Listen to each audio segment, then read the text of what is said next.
Salve, turma querida! 6 de novembro de 2024, data histórica, né?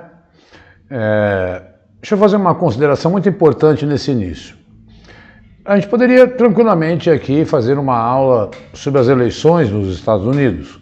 Afinal de contas, todos os veículos mundiais de comunicação dedicaram a sua cobertura nos últimos dias, e em especial nos últimos 15 dias, ao que está se desenrolando lá nos Estados Unidos. Ocorre que, em provas de atualidades, inclusive bancas maldosas, optam por exatamente pegar notícias que ocorreram durante este período desta semana, onde todos os olhares estavam concentrados exclusivamente para os Estados Unidos, não que não mereça, e nós vamos tratar com muito detalhe aqui as eleições e como elas podem aparecer em atualidades. Eles pegam questões desta semana, porque as pessoas naturalmente ficam olhando muito para o que acontece na maior potência mundial, e numa eleição atípica, pela primeira vez com uma mulher negra, pela segunda vez um candidato concorre a um segundo mandato, não é? E as outras notícias que não deixam de ser importantes acabam nos passando batido. Então eu vou sim acrescentar nesta aula outras notícias e vou dedicar uma parte da aula chamada Eleições nos Estados Unidos, analisando tudo que até hoje, quarta-feira, nós temos de informação sobre esse processo eleitoral tão importante, tá? Então, é fundamental que a gente tenha esse equilíbrio ao selecionar assuntos, porque a Atualidades não fará uma prova, digamos, com 5 questões, as 5 sobre eleições dos Estados Unidos. Ela terá outros temas, né? Pode até colocar 2, né? Mas em 5 não serão as 5, a menos que no edital venha eleições nos Estados Unidos, né? Deixa eu bem esclarecer isso, porque pode parecer, você não está dando a devida atenção. Não, não é isso. É exatamente me preocupar em fazer com que vocês não sejam também surpreendidos com uma notícia relevante que estaria em qualquer outra aula minha, como vai estar nesse período, né? Então lá vamos nós.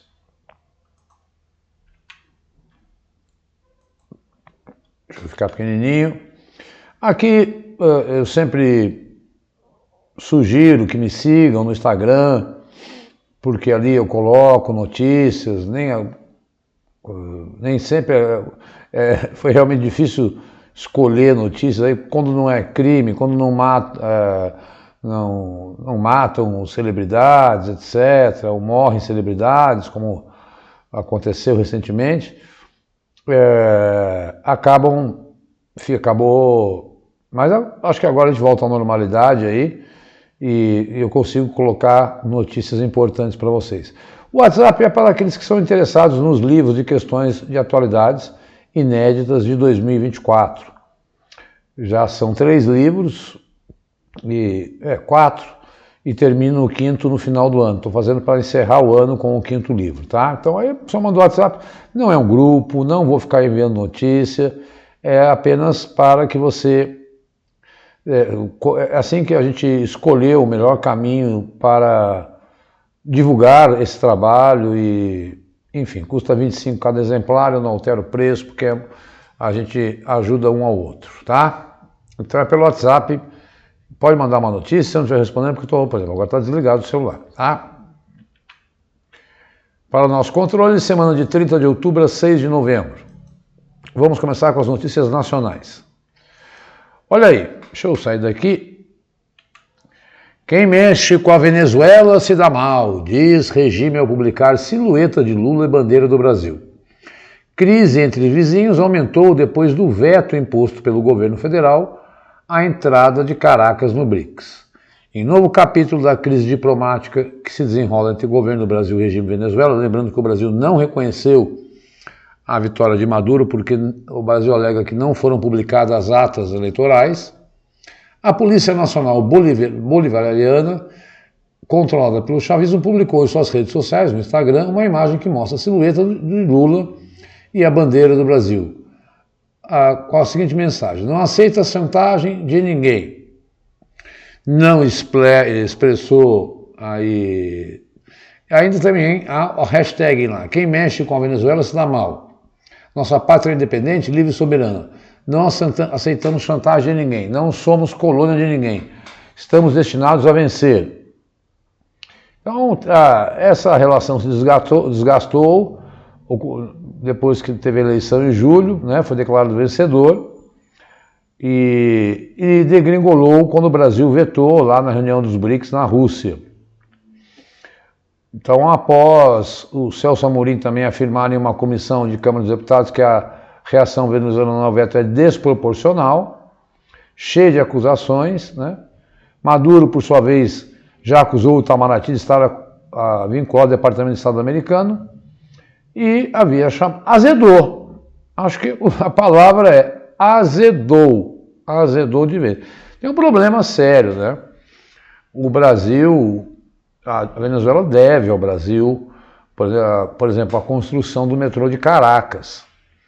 Numa crise como essa, sei lá se a gente recebe esse dinheiro. Ocorre que durante muito tempo o governo do Brasil foi um tradicional amigo da Venezuela, mas diante desse processo eleitoral super violento, prendendo oponentes, impedindo oponentes, tal, o Brasil não aceitou a declaração de vitória de Maduro. Eu não sei onde isso pode chegar. O Brasil não tem tradição em alimentar conflitos. A nossa diplomacia, independente do governo, sempre foi da conversa, desde o Barão do Rio Branco. Mas está aí, né? Eles, uma provocação nítida. Eu cheguei a ver a imagem, tentei colar aqui, mas como estava no Instagram, não deu para colar. Dizendo, olha, Brasil, você está do outro lado. Né? E o Brasil, aparentemente, tem se demonstrado assim. Pela primeira vez desde que os governos do PT assumiram a administração pública no Brasil. Bom, vamos lá. $55 por aluno, quantia investida em 2 dias por países ricos, é a mesma de um ano inteiro em nações pobres. Desigualdade mostra a situação crítica da educação em países africanos. Grupo econômico do qual o Brasil faz parte fica na faixa intermediária. Investiu $1.200 em média por criança em 2022. Mostra o relatório divulgado nesta quinta, dia 30. Né? Alguns exemplos desses países, né? Afeganistão, Etiópia, Guiné-Bissau e Mali, né? O que, por outro lado, como Estados Unidos, Reino Unido, Itália, Alemanha, 49 mil por ano. Esse investimento, pessoal, é na qualidade da educação, né? Isso está lá no relatório da Education Finance Watch, Observatório Financiamento Educacional, divulgado na quinta-feira, dia 31, a partir do Banco Mundial. Então, o Brasil está numa faixa intermediária, para a gente ter uma noção de comparação desse investimento, né? Na verdade, segundo essa instituição, os gastos na educação são essenciais para compensar todas as perdas no processo de aprendizagem ocorridas durante a pandemia. O que ela quer dizer? Né? Que muita gente perdeu, de todos os índices, PISA e tal, afetaram os países mais pobres, e o jeito seria colocar mais dinheiro, colocar a criança em tempo integral, recuperar aqueles que perderam a educação na idade certa. Era necessário um trabalho, agora é muito desproporcional, de $55 por ano para algo em torno de, como eu falei, dos ricos, $8.000. Esta criança nunca competirá em pé de igualdade com a criança rica. Esse é um número muito assustador para a educação e só acentua a desigualdade social. Tá vendo? Uma notícia importante como essa não poderia jamais ficar de fora, mesmo tendo as eleições nos Estados Unidos. com uma crise diplomática do Brasil e Venezuela, não poderíamos deixar de falar, mesmo que não se encerre ainda, mas são capítulos de atualidades que nós fazemos nas aulas. Olha, meio ambiente, crimes ambientais. Olha, a justiça no Brasil é morosa mesmo, né? A cada 400 casos no Brasil, só um termina em prisão, aponta a CNJ e o governo, Conselho Nacional de Justiça. Mostram ainda que o país registra em média 4.000 processos do tipo por mês. Maioria ainda aguarda julgamento. Vamos entender que são processos, a pessoa pode estar isenta, mas de cada 400 crimes ambientais, só um termina em prisão. Apesar do Brasil ter enfrentado uma temporada de incêndios em proporção recorde, nos últimos meses, crimes ambientais raramente resultaram em prisões. E há uma lei que torna o crime inafiançável. Tá, então a Globo News aí levantou esse dado, o Ministério da Justiça. O país teve até agosto 183 mil processos, no entanto, só 43 foram parar na prisão. O número consideram os incêndios de casos de crime ambiental no sistema prisional brasileiro. Significa que uma pessoa pode responder por mais de um processo, ou seja, o número de prisões pode ser menor do que 1 a cada 400, se o cara cometeu aí 2 crimes, né? Do total, somente 43 mil foram julgados, 142 mil à espera de um julgamento. Para Naue Bernardo, é bom a gente ouvir um especialista, a situação demonstra que há impunidade para crimes ambientais no Brasil. A depender do crime ambiental, ele pode prescrever a partir de 3 anos. Na média, um processo do tipo ser julgado no Brasil leva de 2 anos e 9 meses. Bem pouco do tempo aí de prescrição. É triste ter que trazer essa notícia aí para vocês do painel em que se encontra o sistema judiciário brasileiro.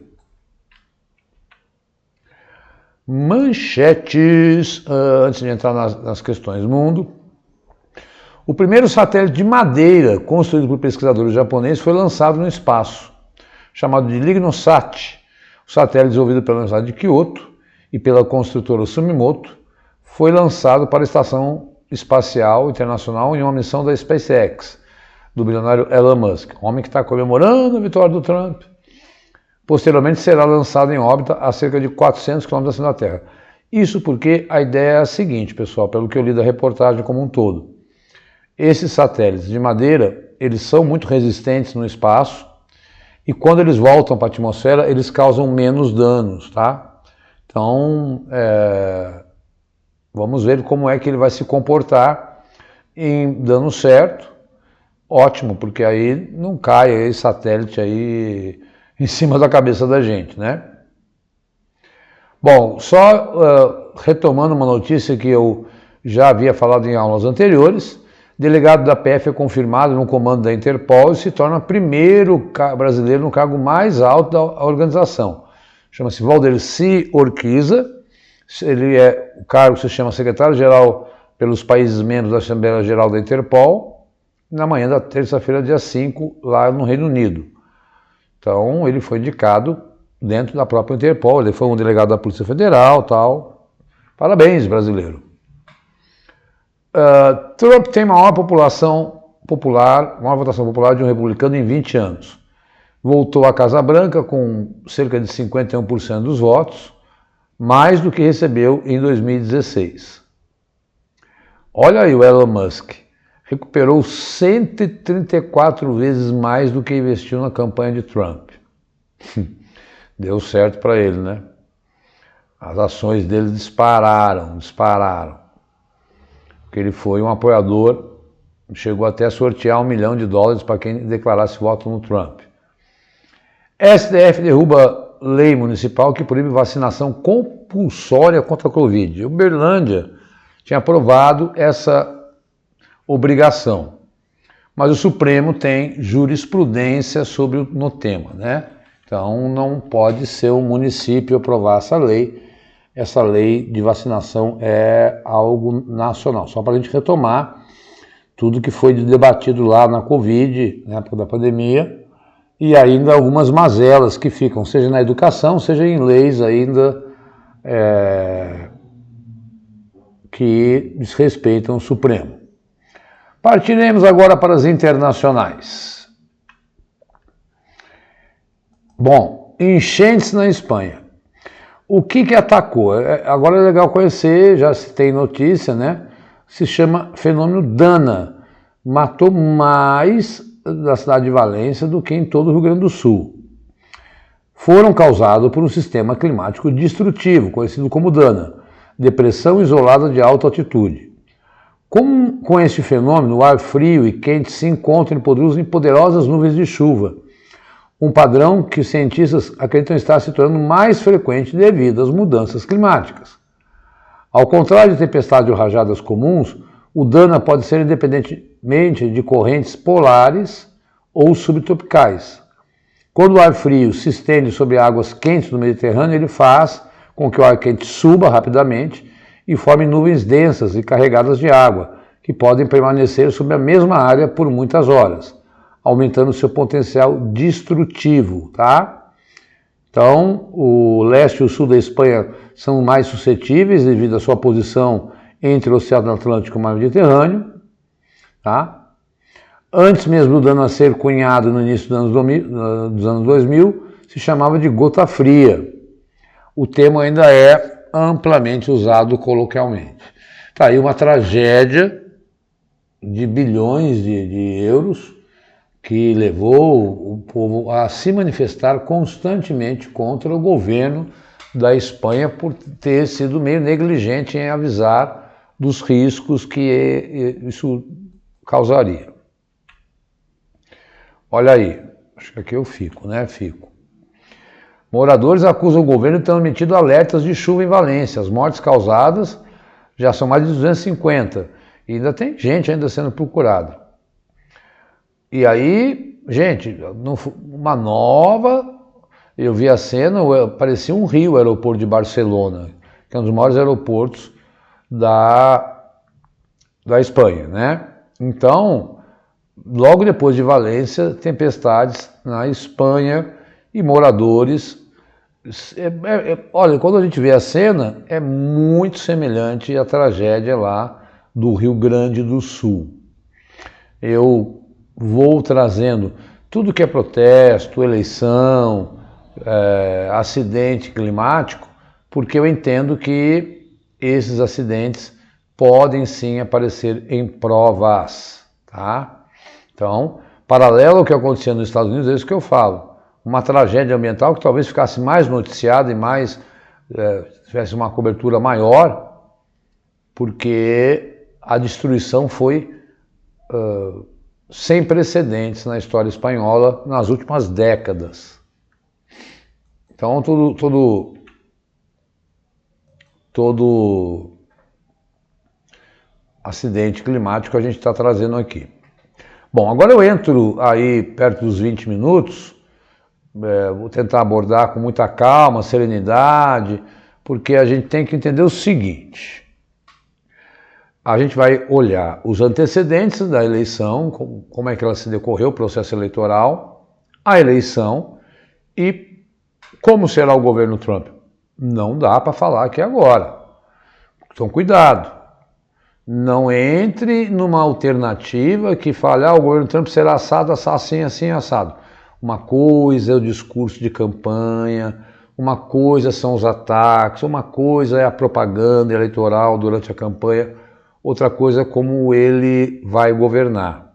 Até porque eu digo isso porque ele já foi presidente e foi, sim, uma pessoa que durante a campanha que o elegeu em 2016 até 2020, ele dizia que ia construir um muro que ia fechar o México. Esse muro ele não concluiu, por exemplo. Ele disse que ia deportar todo mundo. Como agora reafirmou isso, né? Disse que ia acabar com a guerra. Como é que ele vai acabar com a guerra? Vamos aguardar. Ele só toma posse dia 20 de janeiro de 2025. Agora o que deve acontecer, e como toda democracia, é o que nós chamamos de transição. Sentam os dois governos numa democracia moderna e se espera inteligente, saudável, que, olha, vou passar a administração, o que eu fiz, onde eu gastei, como é que eu estou gastando meu dinheiro, tal. Mas é o que se espera de todos os governantes quando os seus opositores vencem. Então, essas devem ser as próximas notícias dessa transição, tá? Agora, o governo em si, qualquer alternativa, qualquer questão de prova que diga acontecerá isso, está prevendo. A gente pode levantar algumas questões que vocês devem olhar, é isso que eu vou fazer. Olha, o que ele falou na campanha e pode ser realmente fato durante o seu mandato, tá? Porque eram pautas que, quando você faz uma campanha, você tem que, teoricamente, cumprir, né? Apesar que nós sabemos que este mandato o que também me deixa um pouco assustado, é o último dele, porque nos Estados Unidos a lei diz que um presidente só pode ser presidente 2 vezes, ou eleito, reeleito, né? Ou em mandatos separados, como é o caso dele. Houve o Biden, democrata, no meio, mas ele não pode se reeleger mais.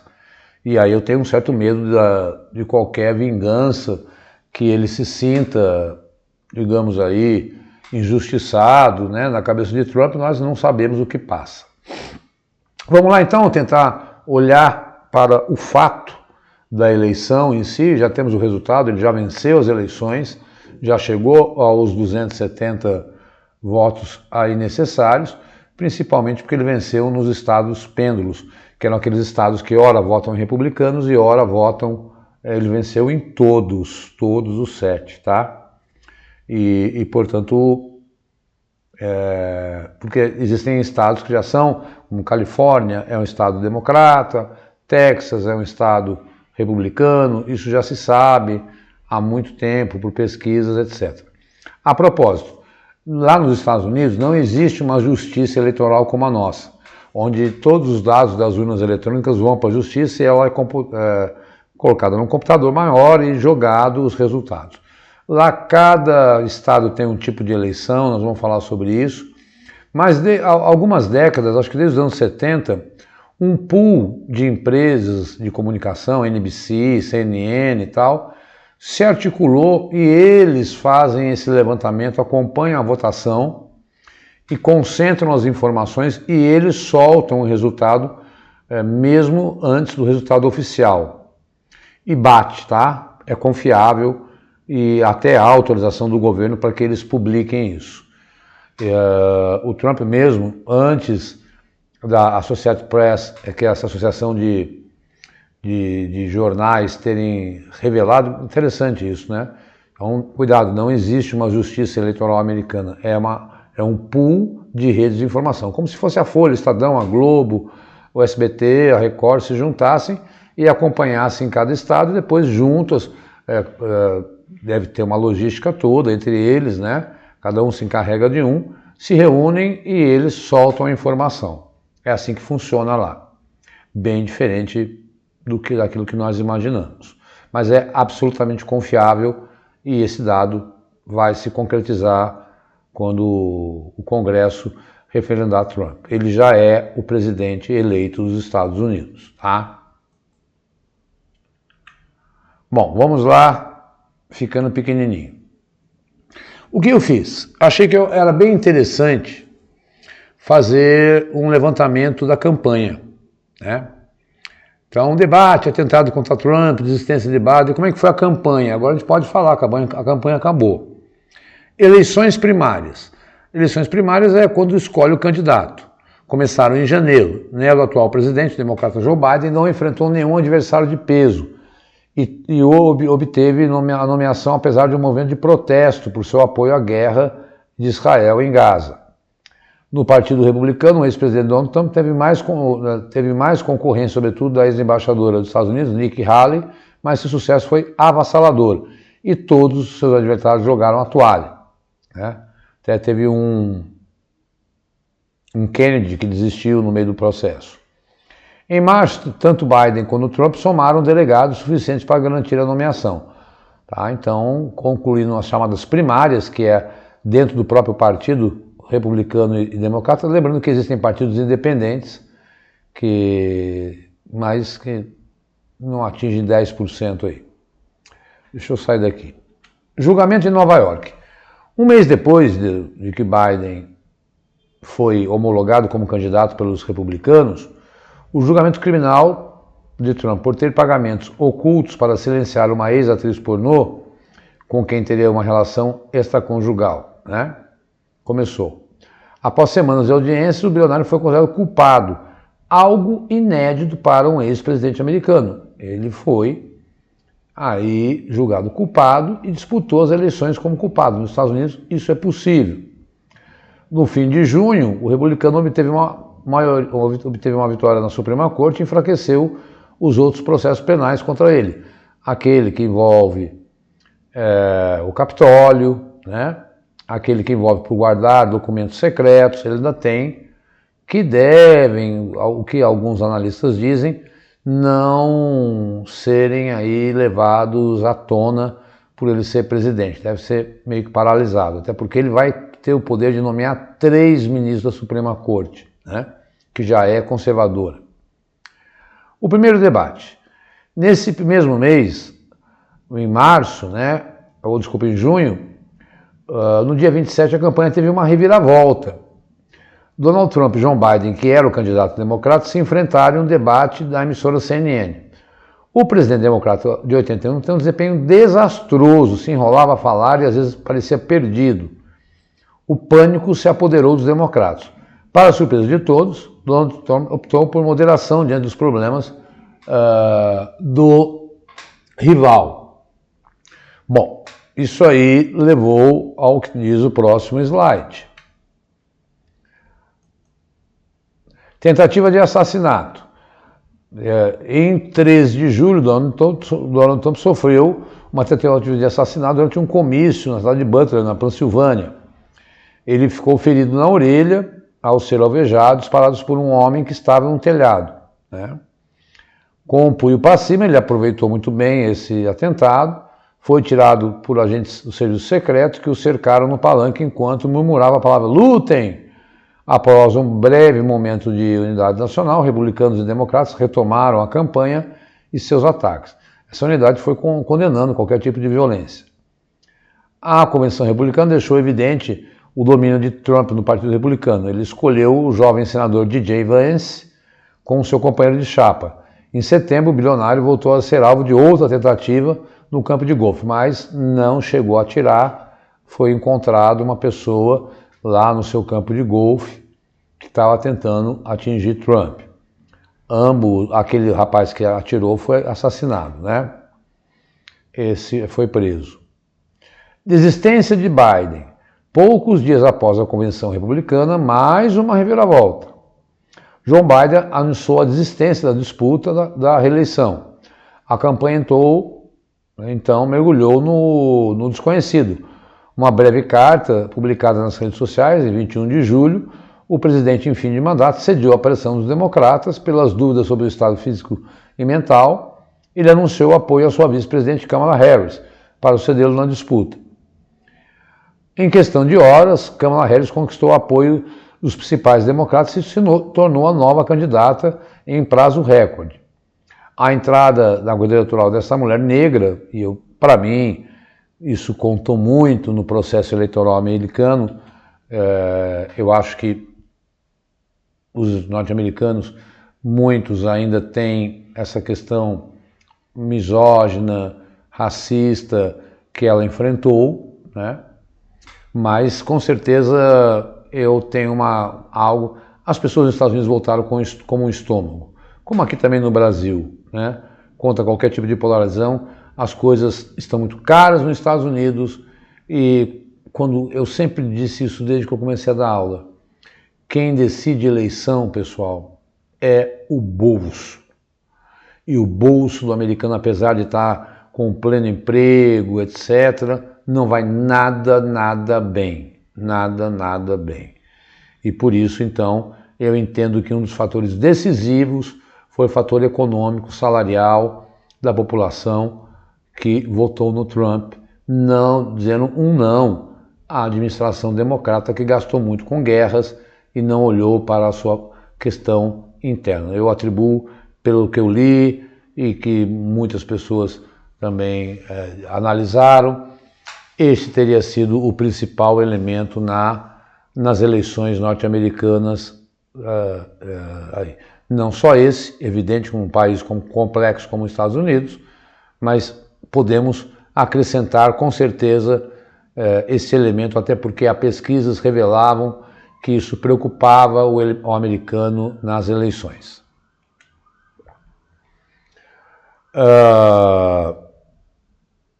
Mais jovem, 20 anos mais, mexeu as fichas no tabuleiro.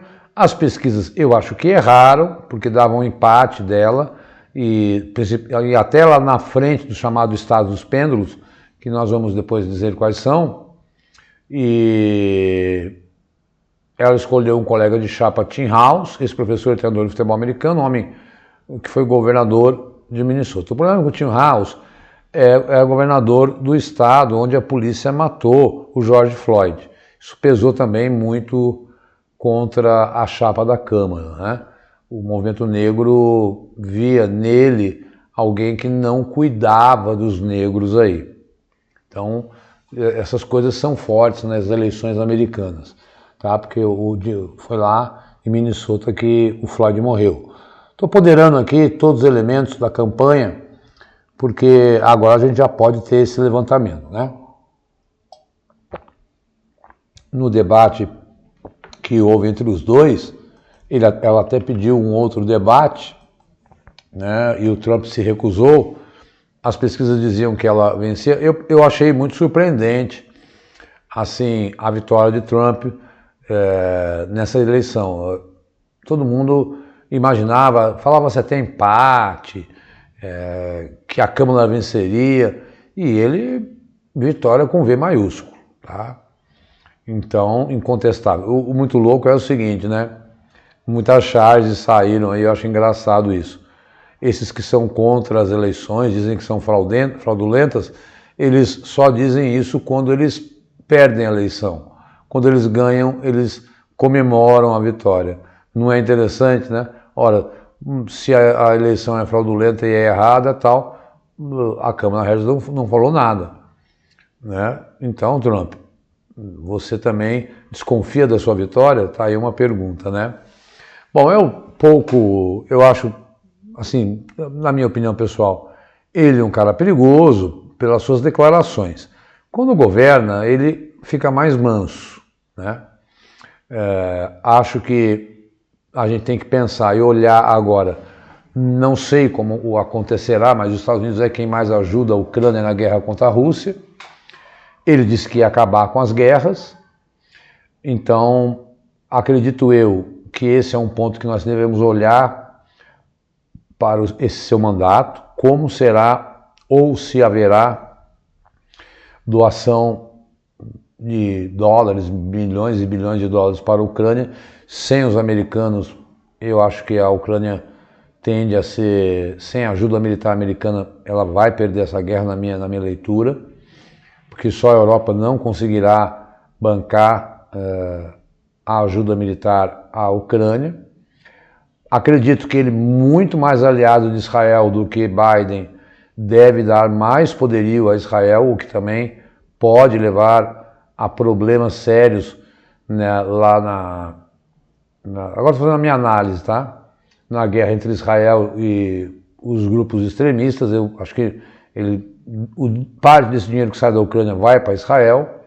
Um quarto ponto que eu levantaria, que também ele levantou, mas que todo mundo revela ser praticamente impossível, ele tem que tirar 13 milhões de pessoas ilegalmente nos Estados Unidos. Isso travaria a justiça americana, porque as pessoas vão recorrer, isso custaria bilhões e bilhões de dólares deportar toda essa gente, mas ele prometeu deportar todos os ilegais. Não acredito, são 1 milhão por ano, que 1,5 milhão por ano ele quer mandar embora. Inclusive milhares, centenas de milhares de brasileiros. Inclusive ele quer mudar a Constituição para pessoas que nascem nos Estados Unidos, filhos de estrangeiros, ele quer considerar que seja imigrante. Vamos ver se ele termina o muro, diz que se o México não alterar a sua política, ele vai aumentar os impostos no muro, e esse é o quarto ponto que me preocupa daí da gestão Trump, porque isso ocorreu com o Brasil e com a China. Trump é protecionista. O que é ser protecionista? É aumentar o imposto sobre produtos importados. O Brasil os Estados Unidos é o segundo maior exportador e comprador do Brasil. Aumentando os impostos, naturalmente que fica mais caro o produto que o Brasil exporta. Isso aumenta a procura por produto interno americano e nós dependemos muito dessa balança comercial. Então eu levantaria esses pontos, né? Os dois conflitos, qual será o desenvolvimento, qual será a política dele com imigrantes e como ele vai agir, se ele vai agir como agiu, aí aumentando os impostos contra a China e contra o Brasil quando foi presidente. É isso que eu chamo a atenção de vocês para essa análise sobre o futuro mandato de Trump. Não dá para dizer, isso apareceu na campanha. E eu acho que são, e fora outros pontos ainda, né, mas eu acho esses mais sérios que envolvem o mundo. Nós temos essa eleição aí como algo sério que vai pautar o debate mundial nos próximos 4 anos. Daí a importância dessa aula para você já pensando em possíveis temas, né, acompanhando aquilo que eu falo, a questão da autonomia que o aluno de atualidades deve ter. Deixa eu colocar aqui. Trump anunciou vitória, diz que fechará fronteiras e promete virada nos Estados Unidos. Será a era do ouro na América. Discurso é uma coisa... Confirmação foi anunciada às 7h35, horas após o discurso, quando somado 277, ele precisava 270, do colégio eleitoral, pregou união entre os americanos e não citou o adversário da Kamala Harris, que depois ligou para ele. Então está aí parte do discurso, eu não vou descansar até devolver uma América segura e próspera que merecemos, essa vai ser a era do ouro da América. Trump disse que os americanos deram a ele um mandato poderoso e sem precedentes, olha, e classificou a vitória como o maior movimento político de todos os tempos. E a vitória surpreendente nos estados, né, são eles, né? 4 dos 7, aqueles que é onde a escolha do presidente varia e pode prever o resultado. Trump superou também no voto popular e diferente da indefinição que as pesquisas apontavam. A intenção é que ele ganhe ainda nos outros estados, como Nevada, Arizona e Michigan. A aula que vem faz esse balanço ainda, porque não tinha concluído. E vai demorar um pouco para concluir. Mas quando ele chegou aos 277 delegados, vencendo em 4 dos estados pêndulos, ele foi declarado pelo aquilo que eu expliquei como Associated Press, presidente dos Estados Unidos, tá? Então, eu acho que eu já citei aqueles elementos que marcaram a campanha, aquilo que preocupa o mundo, a própria União Europeia também se declarou, a própria Giorgia Meloni, né, fez um discurso dizendo que se preocupa se ele vai impor medidas protecionistas a países europeus. Por outro lado, recebeu aí declaração de apoio do presidente da Hungria, que é declaradamente alguém de extrema direita, Viktor Orbán, do presidente de Belarus, que também é de extrema direita, enfim. Eu nessa hora penso muito no Canadá, né? Porque acho que quem está ali nos Estados Unidos, se sofrer a deportação, deve procurar o Canadá por estar tão próximo e ter uma economia próspera. Se eu fosse canadense, estaria muito preocupado agora. Mas está aí, de fato, vitória consagrada, saiu bem antes do que nós esperávamos, né? Nessa madrugada de terça para quarta eu fiquei ouvindo, acordava, dormia, a CNN lá pelas 3h30 da manhã já tinha dito que ele tinha vencido, o que me surpreendeu, porque eu achei que eu não conseguiria gravar essa aula na quarta-feira ainda com o resultado final. Isso para nós é ótimo, porque está aí já o resultado final e com esses elementos que eu estou trazendo a vocês sobre as eleições, né? Além disso, é legal saber que cada estado faz, e eu vou citar 3 aqui, outras, é uma folha de almaço, é uma cédula imensa, por isso que pode ser enviado com antecedência pelo correio, porque mais de 150 temas também são pesquisados durante as eleições. Então, participam de consultas populares, o que eu acho que é uma excelente ideia que o Brasil poderia aproveitar. Então, aconteceram em 41 dos 50 estados e tocaram assuntos estaduais, locais, que tendem a influenciar nas políticas públicas futuras. Lembrando que o Trump também ganhou maioria na Câmara dos Deputados e maioria no Senado. Eu trouxe algumas das pesquisas que são feitas, né, no processo eleitoral. No Arizona, eles votaram pela alteração da Constituição Estadual para restaurar a possibilidade do aborto, né? Cerca de 24 semanas de gravidez em vez de 15. No Missouri, a mudança ainda será mais marcante. O estado tinha uma proibição de aborto mais rigorosa no país, sem exceções, em caso de estupro ou incesto. Os eleitores aprovaram uma emenda para autorizar a interrupção voluntária até que o feto seja viável. Na Flórida, no entanto, veio a principal derrota dos grupos pró-aborto. Por lá, a emenda visava restaurar a possibilidade do aborto até que o feto seja viável, embora o limite nesse estado atualmente de 6 semanas. Fiquei comigo aqui, muitas mulheres sequer sabem que estão grávidas. Então, a questão do aborto, a questão do consumo da maconha, 150 temas, impossível trazer todos os temas aqui. Só para que vocês, casamento gay, né, saibam que é um processo muito amplo, por isso demora muito a apuração lá. E eu acho bastante interessante que, já que vai levar o povo a uma consulta, que essa consulta seja feita, porque muitos políticos falam uma coisa e depois votam outra quando chegam ao Congresso Nacional.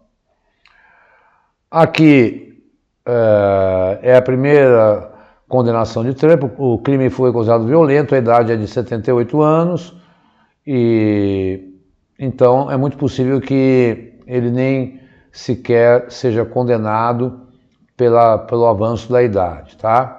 Então, fraude contábil, porque ele não disse que pagou, aí esse é o processo que ele foi condenado, tá? Só retomando, porque todo mundo já sabe disso, tá?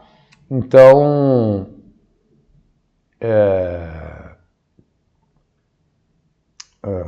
documentos sigilosos também, mas ele chegou ali perto do Biden, mesmo com todas essas condenações, mesmo quando ele incentivou o ataque ao Capitólio, né, quando ele saiu,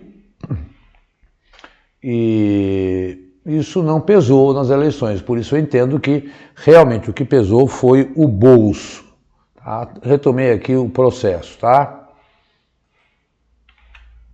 Bom, esses são os livros que eu havia comentado. O livro 17 trata de dezembro, mas é muito mais janeiro e fevereiro, porque foram poucas as questões. O 18 de fevereiro a abril. O 19, essas são artes que eu bolo só para divulgar os livros que estão em PDF, de abril a julho. E o último que eu soltei, que é de julho a setembro, R$ 25,00 cada exemplar. Se a pessoa adquirir os 4, eu dou um de graça, faço por R$ 60,00, dou um belo de um desconto, e você nunca vai encontrar nenhuma questão igual a essa, porque sou eu quem embolo e eu que comento 50 de Brasil e 50 de mundo. Como eu faço para adquirir, Diogo? É só mandar um WhatsApp e conversar comigo, ajuda você a entender o seu edital, e recomendo quais são os livros.